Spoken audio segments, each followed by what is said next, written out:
You end on pass. I don't care. So the way that this works is that the first pass, this first one, if it contracts, it pulls your arm this way. If you do this motion with your hand, what are you doing? What is that special movement that we just went over? Pronating. Pronating. So this first one, this first P, is your pronator teres. Make sense? It pronates your forearm, pronator teres. The second one is going to run down along the thumb side. Which bone is found along your thumb side? Radius. Your radius. So this one is going to be a flexor, and it's going to flex to your carpals. So this is your flexor carpi radialis. Okay? Flexor carpi radialis. The middle one is going to go to this area of your hand. What do we call this area of your hand?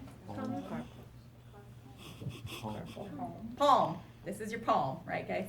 Not getting complex with bones or anything. So you call this your palm. The middle one is called the palmaris longus. It goes to your palm and it inserts into a thin sheet of connective tissue called the palmar aponeurosis. Okay? So you have pronator teres, flexor carpi radialis, palmaris longus, and then the fourth one runs along the pinky side. What do you think that one's going to be called? It starts with an F. Flexor carpi ulnaris. So you have a flexor carpi radialis and a flexor carpi ulnaris. Remembering the difference of the two is remembering which one runs thumb side and which one runs pinky side. Okay? And your two P's, you know that the first one, if you take this finger and you pull, then you're going to pronate your arm. You should know that that first one is the pronator teres.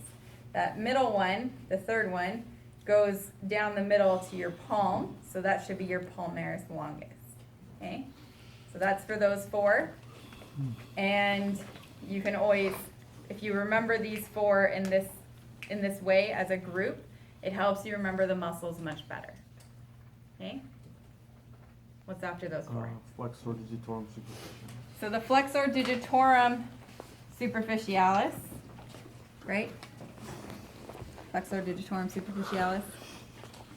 This one runs behind those four. So these four on this model, if you put your fingers here, you have your pronator teres, you have your flexor carpi radialis, you have your palmaris longus, and then you have your flexor carpi ulnaris. Okay? So you can see even if you do the four on the model, in the same way, you're going to come up with that same group of four. Okay? Underneath that group of four, you have another muscle here. It runs straight in the middle of the forearm, in the back, and it goes to all of your digits. This is your flexor digitorum superficialis. So you can see it from the superficial view, and it goes to all of your digits, and it's another flexor, because remember your flexors for your forearm are going to be on the front. On your leg, they're going to be on the back. So this is your flexor digitorum superficialis. Is that the one in between the flexor? Okay. Both of them? Yeah, it's this whole muscle. So if you take off this is the start of that muscle, and this is all the flexor digitorum It's superficialis. one muscle. It's one whole muscle that extends all down the inside here. Okay, and you can see its connective tissue goes to all of the digits, except for digit 1. Flexor pollicis longus. All right, so now we're going to the deep muscles of the forearm. Flexor pollicis longus is here.